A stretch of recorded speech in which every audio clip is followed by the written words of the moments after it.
Nós temos considerado aqui a doutrina de Deus nesses domingos, estamos encerrando hoje esses estudos. Tem sido uma bênção para mim poder compartilhar com a igreja essa doutrina de Deus. Vimos apenas alguns aspectos, de tantos que nós poderíamos ter aqui sobre Deus, mas espero que esteja sendo de bênção para os irmãos. E podemos ir já para o slide seguinte. Nós temos visto alguns pontos aqui. Slide seguinte, por gentileza.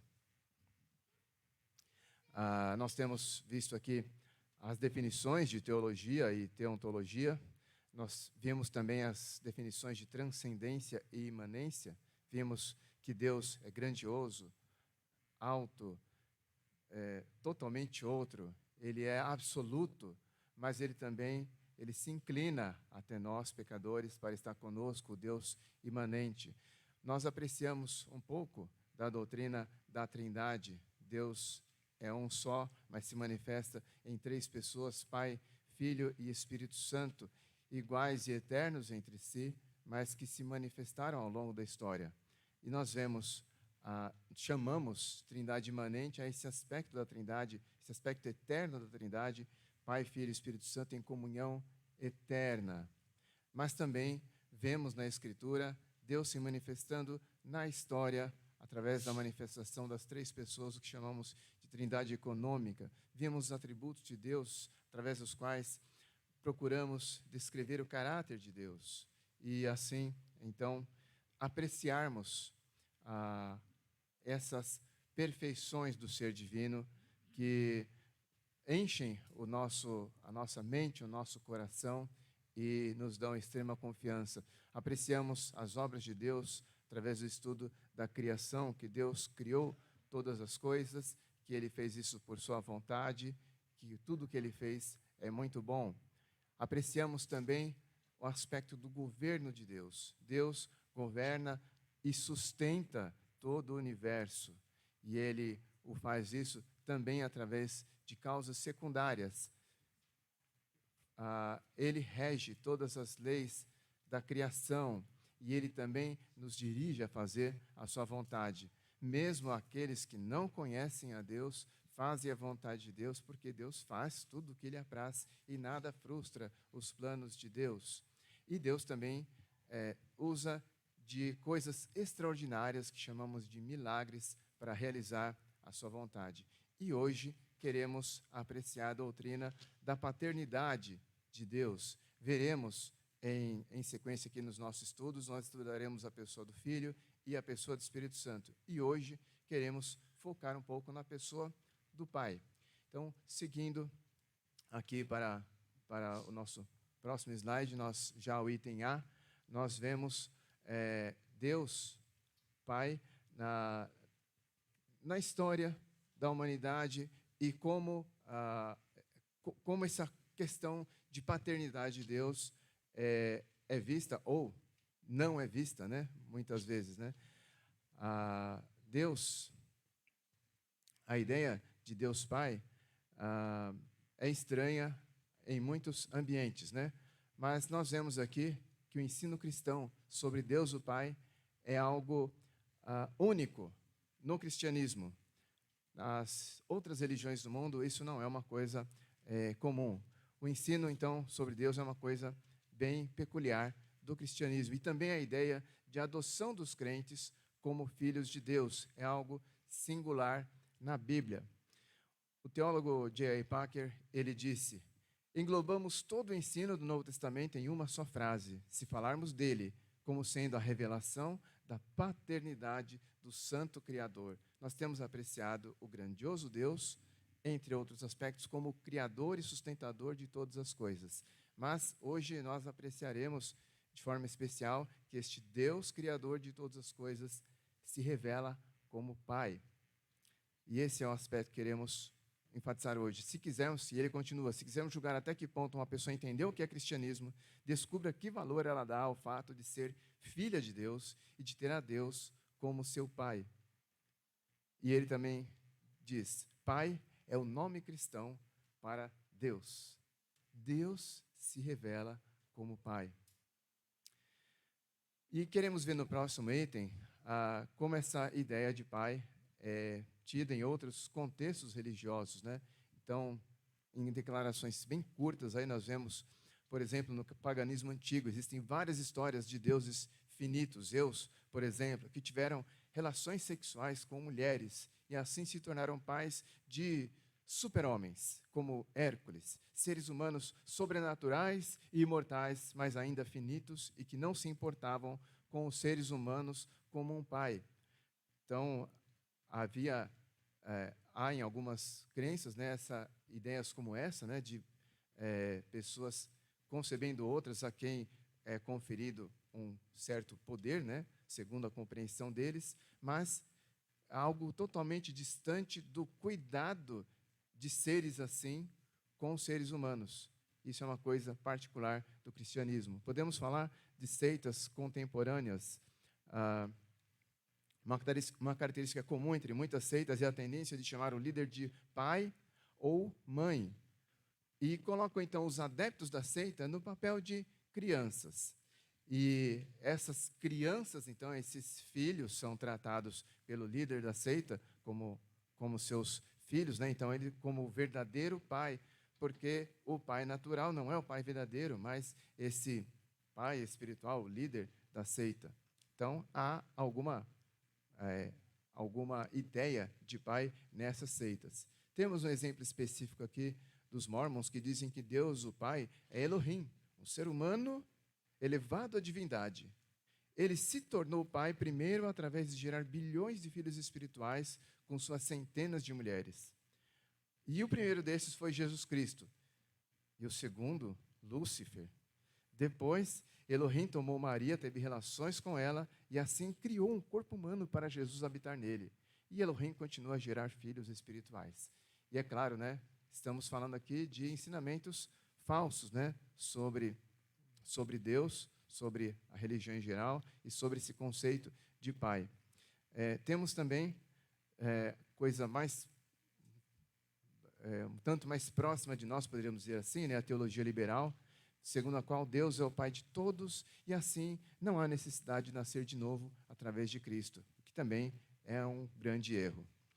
Temos o próprio judaísmo, e aqui distinguindo, de certa forma, a revelação que temos no próprio Antigo Testamento, em que todos nós nos vemos ali já, né, pessoas que creem em Deus, criam em Deus como nós cremos hoje, criam no Messias que viria como nós cremos no Messias que já veio, mas distinguindo esse conjunto de coisas do judaísmo em si, conforme ele foi desenvolvido, especialmente já mais próximo da época de Jesus.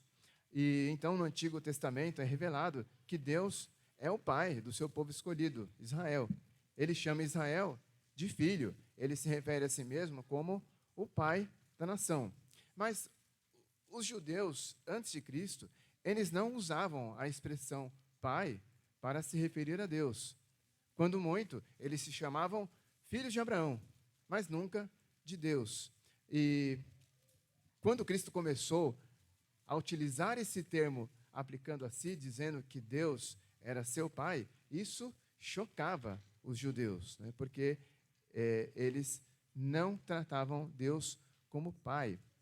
Mas nós vamos ver dois textos da palavra de Deus, aí através do link. Êxodo 4, 22, é dito lá: então dirás ao faraó, assim diz o Senhor, Israel é meu filho, meu primogênito.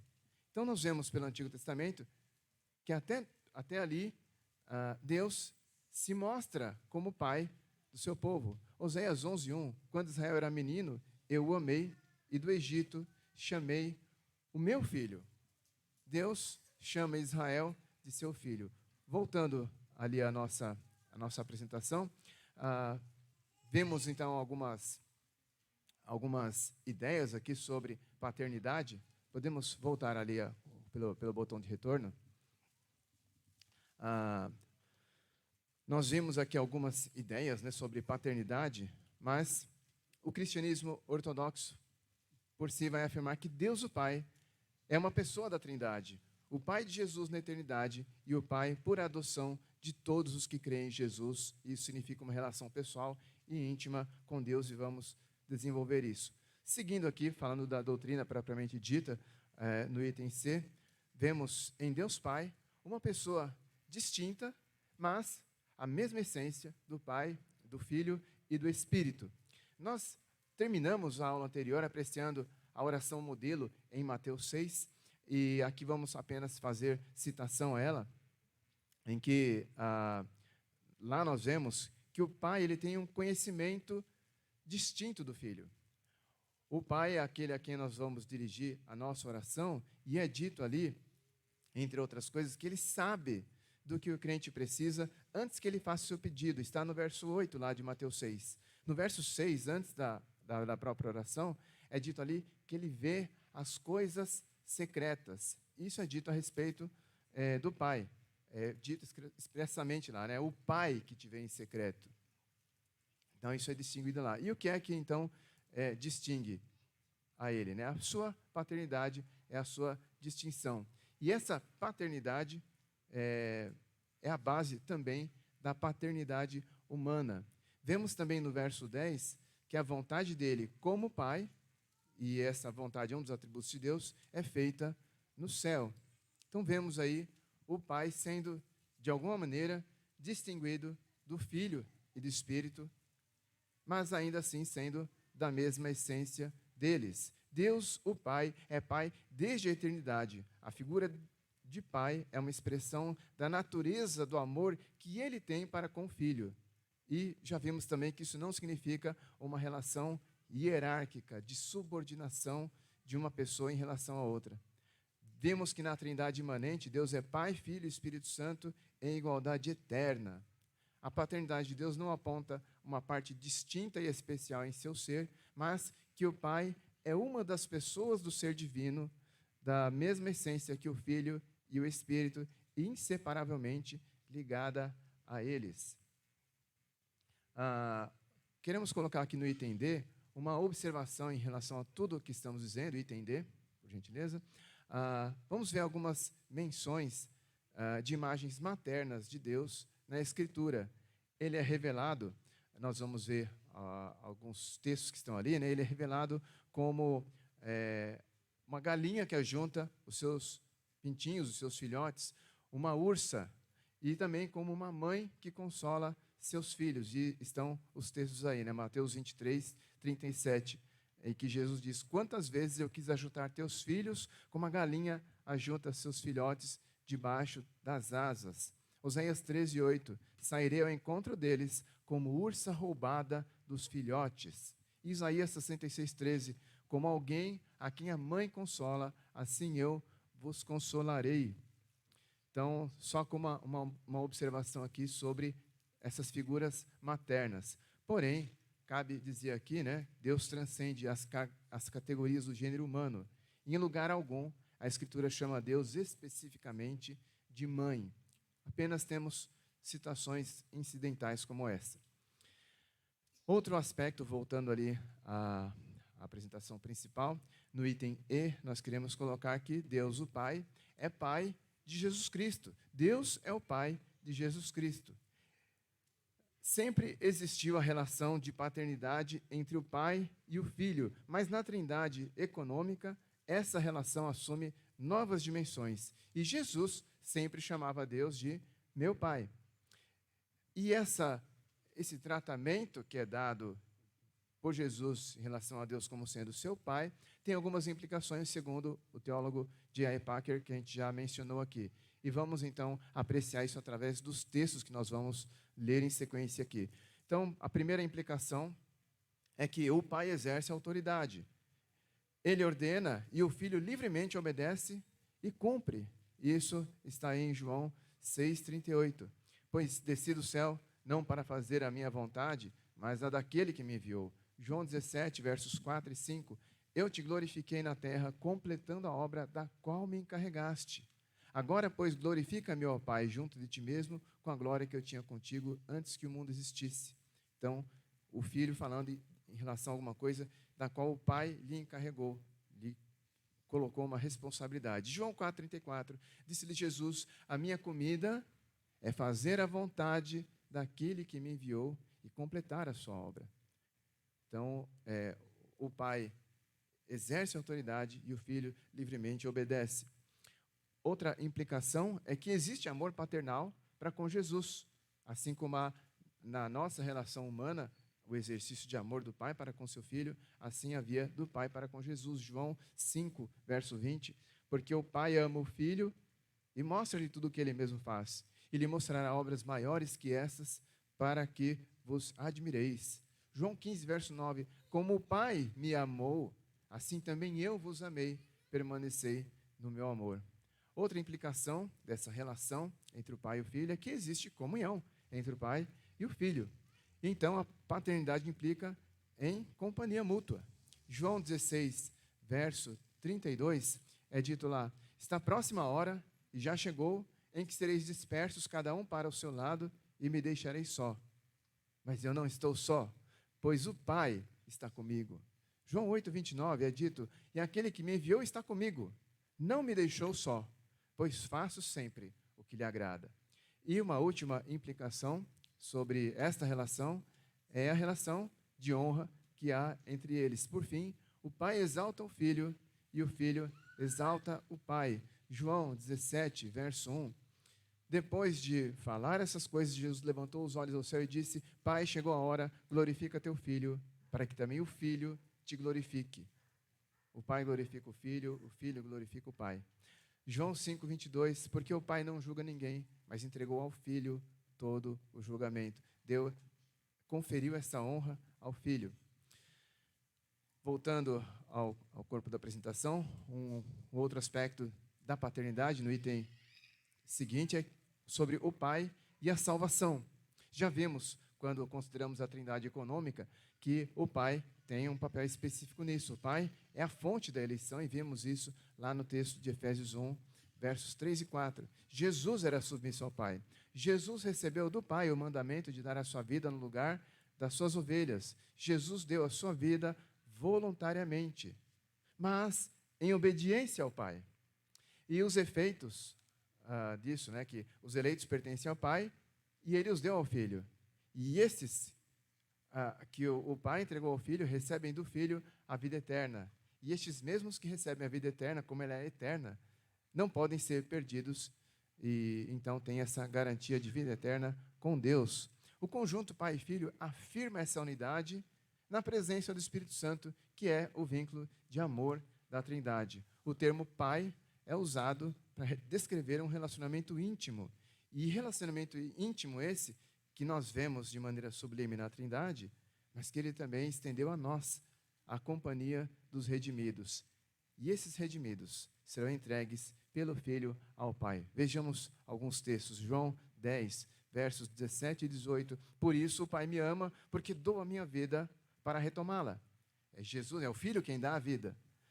Ninguém a tira de mim, diz o Filho, mas eu a dou espontaneamente. Tenho autoridade para dá-la e para retomá-la. Sou eu que dou a minha vida, diz o Filho. Mas então ele conclui, essa ordem recebi de meu Pai. Porque, como já vimos, o Pai ordena e o Filho livremente obedece. João 10, versos 28 e 29. Dou-lhes a vida eterna, jamais perecerão, ninguém as arrancará da minha mão. Meu Pai, que as deu a mim, é maior do que todos, e ninguém pode arrancá-las da mão de meu Pai. 1 Coríntios 15, 28. E quando todas as coisas lhe estiverem sujeitas, então o próprio Filho se sujeitará àquele que todas as coisas lhe sujeitou. O Pai sujeitou todas as coisas ao Filho, e o Filho então se sujeita livremente, para que Deus seja tudo em todos. E Judas, verso 24, àquele que é poderoso para vos impedir de tropeçar e para vos apresentar imaculados e com grande júbilo diante da sua glória. Haverá esse momento glorioso em que o Filho nos tomará junto dele e nos apresentará ao Pai, consumando assim a obra que o Pai lhe deu, o encargo que Deus lhe deu e que ele livremente exerceu em nosso favor. No item G nós queremos apreciar a paternidade de Deus em relação aos seres humanos. O nome Pai indica a bondade misericordiosa de Deus. A ideia de Deus, o Pai, é a ideia central do Novo Testamento. Há várias menções a isso, mais de 250. Isso significa um nível de intimidade na relação com Deus que é quase desconhecido fora do cristianismo ortodoxo. Nós vimos ali no item anterior, vários conceitos que têm alguma semelhança, mas bem diferentes em relação a essa revelação de Deus como nosso Pai.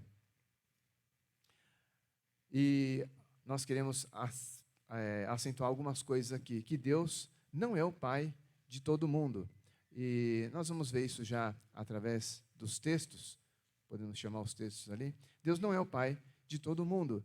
Jesus declarou que aqueles que têm Deus como Pai reconhecem Jesus como seu Filho. Quem ama a Deus, necessariamente ama a Jesus também. Aqueles que não têm Deus como Pai, através de Jesus, são filhos, na verdade, do diabo. João 8, versos 39 a 44. E Jesus está conversando com os judeus, e eles responderam: nosso pai é Abraão. Mas Jesus lhes disse: se fosseis filhos de Abraão, estaríeis fazendo as obras de Abraão. Mas agora procurais matar-me, a mim que vos falei a verdade que ouvi de Deus. Mas Abraão não fez isso. Vós fazeis as obras de vosso pai. Eles reagiram: não somos filhos de prostituição, temos um pai, que é Deus. Jesus respondeu: se Deus fosse o vosso pai, vós me amaríeis, pois saí de Deus e dele procedo. Não vim por mim mesmo, mas ele me enviou. Por que não compreendeis a minha mensagem? É porque não suportais ouvir a minha palavra. O vosso pai é o diabo, e quereis satisfazer-lhe os desejos. Ele foi homicida desde o princípio, e não se firmou na verdade, pois nele não há verdade. Quando ele mente, fala do que lhe é próprio, pois é mentiroso e pai da mentira. Nem todos são filhos de Deus. Deus não é pai de todo mundo. Deus é pai daqueles a quem ele se revela, daqueles a quem ele chama eficazmente. Um outro aspecto aqui é que os salvos são filhos de Deus por adoção. Antes eram filhos do diabo, como todos os demais. Mas foram salvos e se tornaram filhos de Deus. Podem chamar Deus de pai, usando o termo aramaico Abba. E em uma das aulas anteriores, na nossa classe dos homens, o pastor nos colocou que esse termo Abba, no aramaico, o aramaico é o único idioma que vai acentuar a qualidade de Deus como pai, expressando da parte do filho, que o chama de Abba, uma total confiança no pai. Assim como uma criança tem uma total confiança no seu pai, que diz: pode vir, vem comigo, pode pular. Essa confiança da criança está expressa nesse termo aramaico. Deus nos adotou como seus filhos. E os filhos de Deus herdarão o reino de Deus com Cristo. Romanos 8, versos 15 a 17. Temos aqui essa verdade maravilhosa. Porque não recebestes um espírito de escravidão para vos reconduzir ao temor, mas o espírito de adoção pelo qual clamamos: Abba, Pai. O próprio Espírito dá testemunho ao nosso espírito que somos filhos de Deus. E se somos filhos, também somos herdeiros. Herdeiros de Deus e cordeiros de Cristo, se é certo que sofremos com Ele, para que também com Ele sejamos glorificados. Um item seguinte aqui é que a filiação é fruto de reconciliação. Os filhos de Deus, os salvos, têm livre acesso ao Pai e paz com Deus. Eles são reconciliados com Deus, e vemos isso no capítulo 5 da carta aos Romanos. Portanto, justificados pela fé, temos paz com Deus, por meio de nosso Senhor Jesus Cristo. Por intermédio de quem obtivemos também acesso pela fé a esta graça, na qual estamos firmes e nos gloriamos na esperança da glória de Deus. Verso 10, porque se nós, quando éramos inimigos, fomos reconciliados com Deus pela morte de seu Filho, muito mais, estando já reconciliados, seremos salvos pela sua vida. Isso é o que queríamos colocar aqui sobre a paternidade de Deus, e não quero encerrar esse estudo sem nós considerarmos o que é o conhecimento de Deus e como reagir ao conhecimento de Deus, que é a pergunta que nós temos colocado aqui. Como devemos reagir ao conhecimento de Deus? Vamos ao próximo slide, então, que nós vamos nos lembrar de tudo que nós vemos.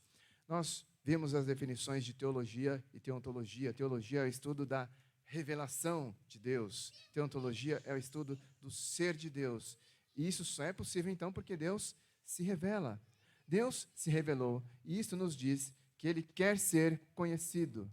Ele quer ser conhecido daqueles a quem dirigiu sua revelação. Cristianismo é relacionamento, e conhecer é uma palavra que na Bíblia refere-se a um relacionamento íntimo.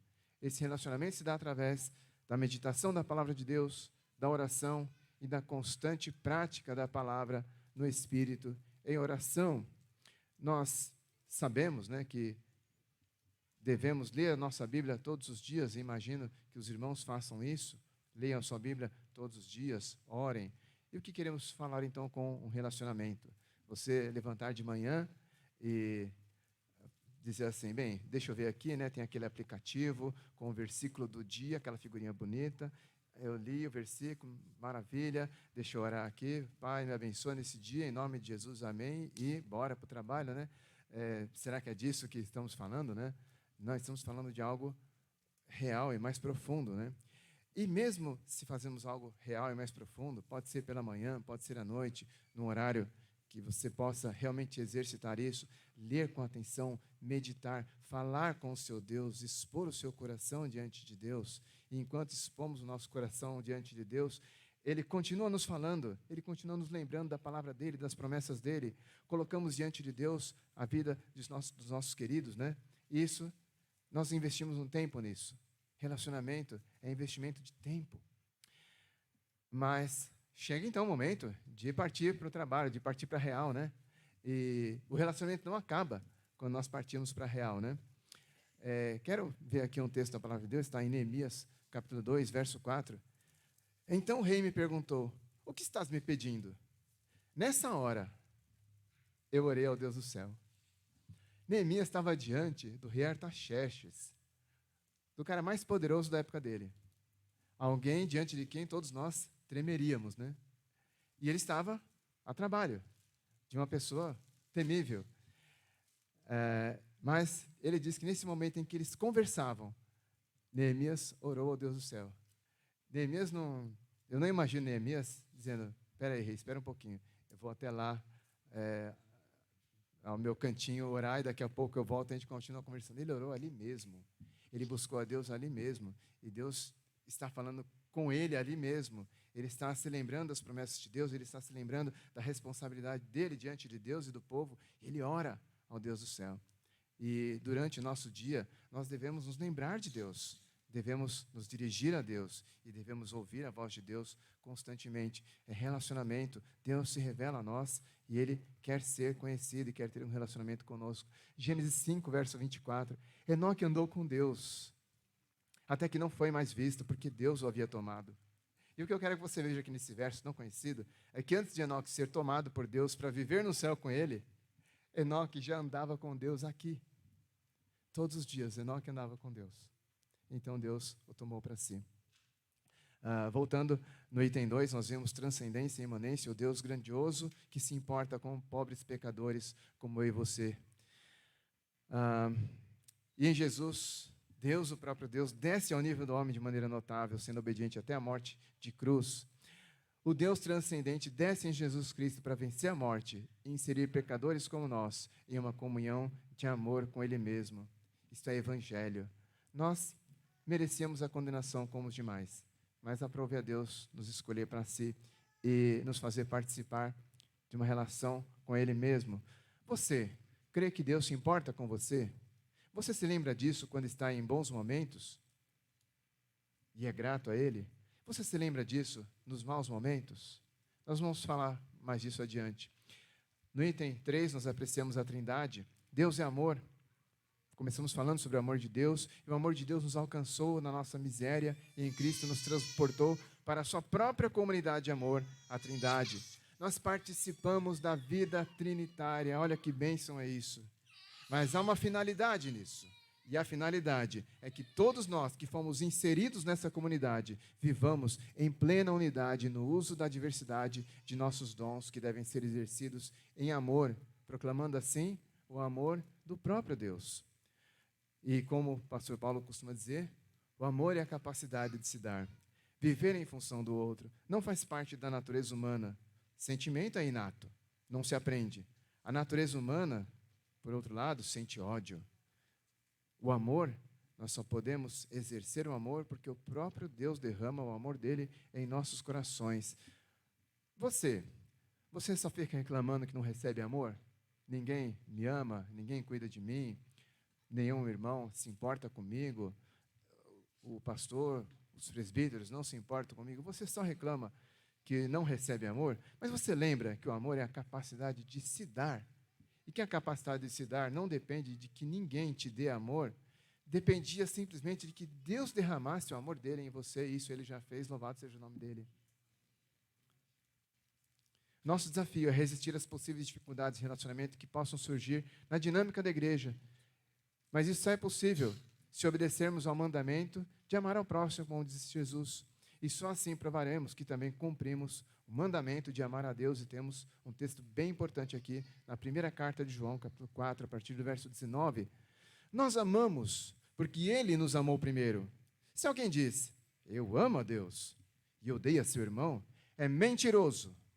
Pois quem não ama seu irmão, a quem viu, não pode amar a Deus, a quem não viu. E dele temos este mandamento: quem ama a Deus, ame também seu irmão. Eu tenho o dever de amar você. Eu não tenho opção. Não é opção, é mandamento.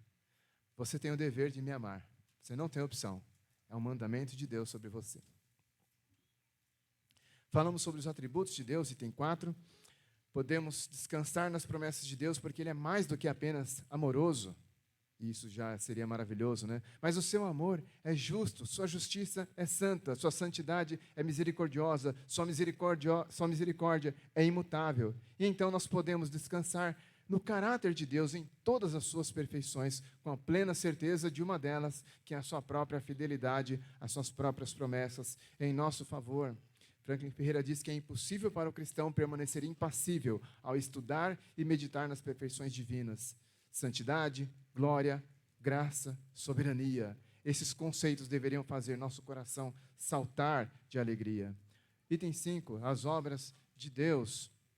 Este Deus fiel, de caráter totalmente confiável, foi quem criou todas as coisas no princípio, por suas próprias motivações. E por isso tudo que foi criado é muito bom. A criação tem ordem e padrão, porque Deus é seu autor. E de uma maneira diferente de tudo mais que foi criado, o homem foi criado à imagem e semelhança de Deus. E o Deus de amor o colocou num belíssimo jardim e confiou sua criação ao domínio do homem. O ser humano é guardião da criação e parceiro de Deus no cuidado dela. E por isso, diante da palavra de Deus, ele é responsável em relação às diversas esferas da criação. O nosso primeiro jardim é a nossa casa, a nossa família, onde Deus nos colocou. Você tem cuidado do que Deus te confiou? Você faz isso com temor? Nós cumprimos muitas responsabilidades, mas devemos cumpri-las com uma consciência maior, não simplesmente a consciência de que aquilo precisa ser feito, mas com a consciência de que Deus nos deu o encargo de fazer aquilo, de que servimos a Ele. Você tem obedecido e honrado os seus pais? Você dedica atenção a seus irmãos? Você dedica o devido esforço ao seu cônjuge e aos seus filhos? E você que já tem a sua própria família, continua honrando seus pais? Você realiza o seu trabalho com a consciência de que Deus o confiou a você e de que Ele é o seu patrão? Item 6, falando sobre o governo de Deus. Podemos descansar na fidelidade de Deus e, de igual modo, podemos descansar no Deus da providência. O Deus da providência torna o mal em bem, que faz com que todas as coisas cooperem para o bem daqueles que o amam, daqueles que Ele antes conheceu, predestinou, chamou, justificou e glorificou. Através de tudo, Ele os faz ficarem cada dia mais parecidos com o seu próprio Filho. A história é a história de Deus, é a história da redenção dos escolhidos de Deus, na qual Deus é o grande agente, o grande ator. E aguardamos com toda a criação a consumação dessa história, pois sabemos que o Senhor da história faz tudo conforme a sua vontade e tem em vista o bem dos seus escolhidos. Eu quero deixar nesse tão conhecido versículo, Romanos 8, 28, essa expressão, sabemos. Guarde essa palavra. Há coisas que Deus fez você saber. Não apenas sentir ou qualquer outra coisa, mas saber. Nós sabemos. A doutrina da providência nos leva a suportar com paciência as tribulações. Romanos 8, verso 28. Sabemos que Deus faz com que todas as coisas concorram para o bem daqueles que o amam, dos que são chamados segundo o seu propósito.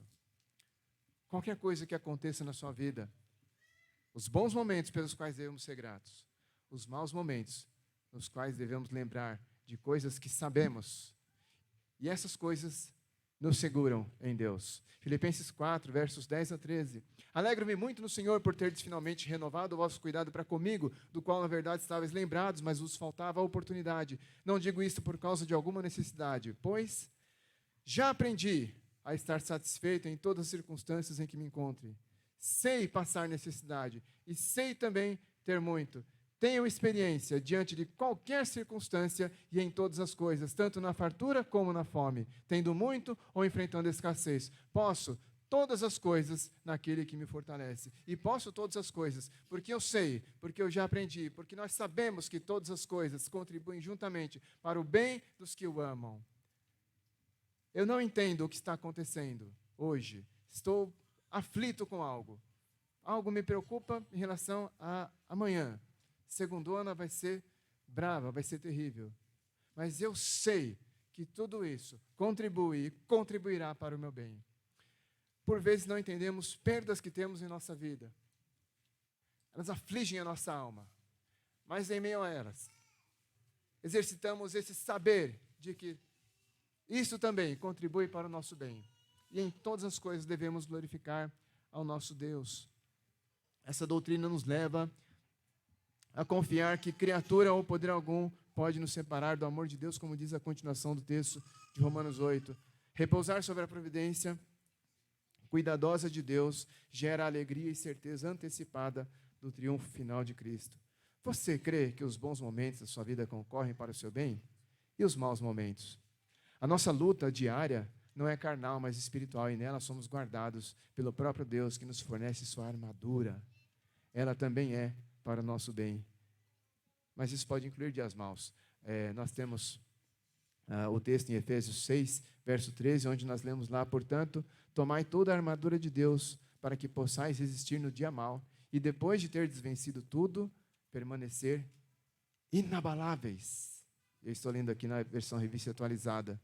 Depois de tudo, permanecer inabaláveis, para que vocês possam resistir no dia mau. Os dias maus chegam, mas no dia mau, como nos demais dias, você está revestido pela armadura de Deus. Você arma o seu pensamento com o saber de que Deus faz todas as coisas uma contribuição para o seu bem. Este pensamento guarda o seu coração e esse pensamento te conduz à gratidão. Vemos na doutrina de Deus o Pai, que o Deus da providência se revela como o Pai dos seus escolhidos, que Ele nos reconciliou com Ele, que Ele nos adotou como seus filhos legítimos. E então, nós também devemos ser ministros da reconciliação, como é dito lá em 2 Coríntios 5. Devemos ser pais, tendo Deus como modelo e direcionando nossos filhos a Deus através do nosso procedimento. Olha que grande encargo nós temos, pais. O seu filho olha para você, e ele olha. Mais do que ele escuta o que você diz, as ordens que você dá, ele olha você. E ao olhar você, ele deve ver um reflexo do seu Pai, que é Deus. Olha que responsabilidade. Você, pai, tem a consciência de que você é a vitrine através da qual seu filho deve enxergar a Deus? Esposas, motivem seus maridos a mostrarem Deus a seus filhos e exijam isso deles. Filhos, ainda que seus pais sejam falhos em seu papel, reconheça que a figura deles foi instituída por Deus, o verdadeiro Pai, e peçam a Deus que dê forças a vocês para prestarem a devida honra a Deus, honrando a seus pais. E queremos concluir no item 8, dizendo, palavras de Franklin Ferreira: somos incluídos na comunhão de amor trina somente pela graça, do começo ao fim. Assim, somos chamados a glorificar o Deus, que é Pai, Filho e Espírito Santo, em tudo o que fazemos nessa vida. Tal atitude também implica uma vida de comunhão com o povo da aliança. Por isso, unamo-nos a toda a comunidade de fé em louvor e glória ao único Deus, que é digno de receber a honra, a glória, a força e o poder.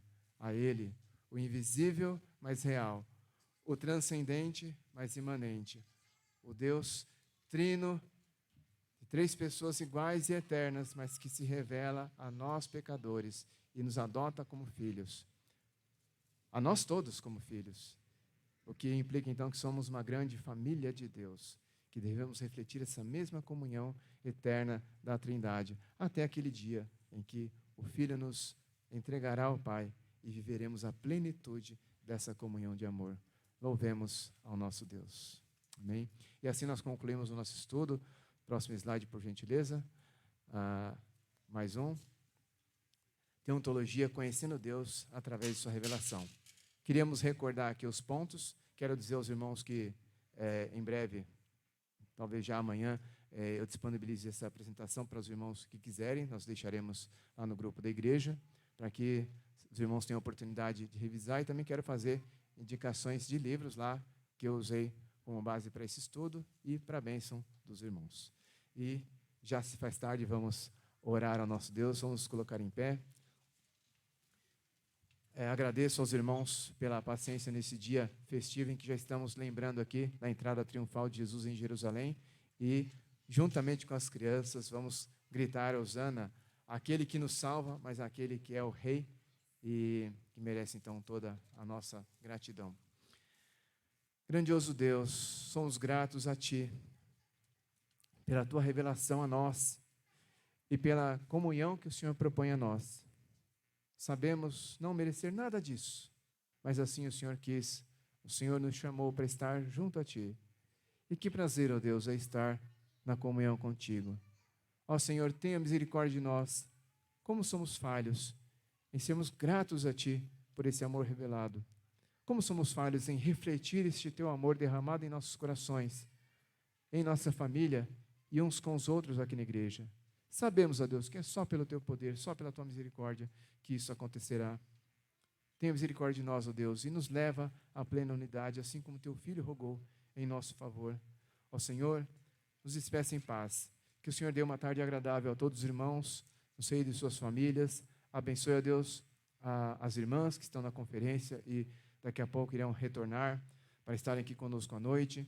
Abençoe ao pastor, ao Jefferson, que as conduzirão. Que o Senhor abençoe esta viagem, que seja segura e tranquila até aqui.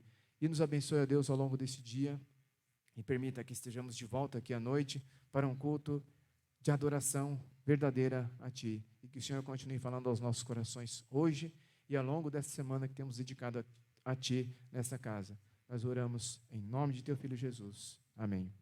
Muito obrigado, meus irmãos. Deus abençoe a todos. Tenham um ótimo domingo e até a noite, se Deus quiser.